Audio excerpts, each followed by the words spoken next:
నిర్ణయాత్మక మ్యాచ్లో విక్టరీకి Bharat New Zealand ready అయ్యాయి. ఇరు దేశాల మధ్య చివరి వన్డే సమరం ఇవాళ జరగబోతుంది. రెండు జట్లు సిరీస్ పై కన్నేశాయి. తొలి వన్డేలో టీమిండియా నెగ్గగా, ఇక రెండో వన్డేలో కివీస్ పై చేయి సాధించింది.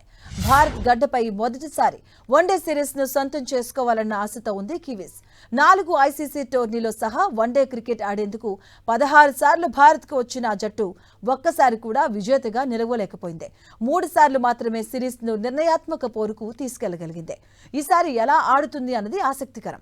ఇక కోచ్ గా సొంత గడ్డపై అనూహ్యంగా 5 టెస్టులు ఓడిపోయిన గంభీర్ ఇప్పుడు వన్డే సిరీస్ ను కోల్పోతే మరింత తీవ్రమైన విమర్శలు ఎదుర్కోక తప్పదు.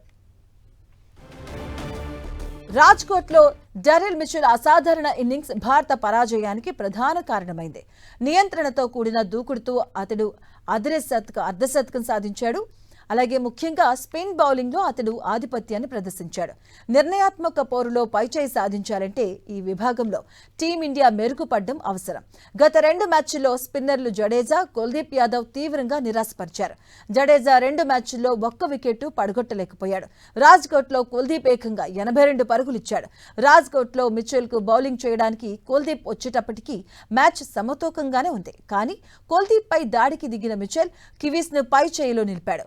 ఇండోర్లో బౌండరీలు చిన్నవిగా ఉండటం, పిచ్ నుంచి సహకారం అందే అవకాశం లేని నేపథ్యంలో బౌలర్లకు మరింత సవాలుగా ఎదురుకాబోతుంది.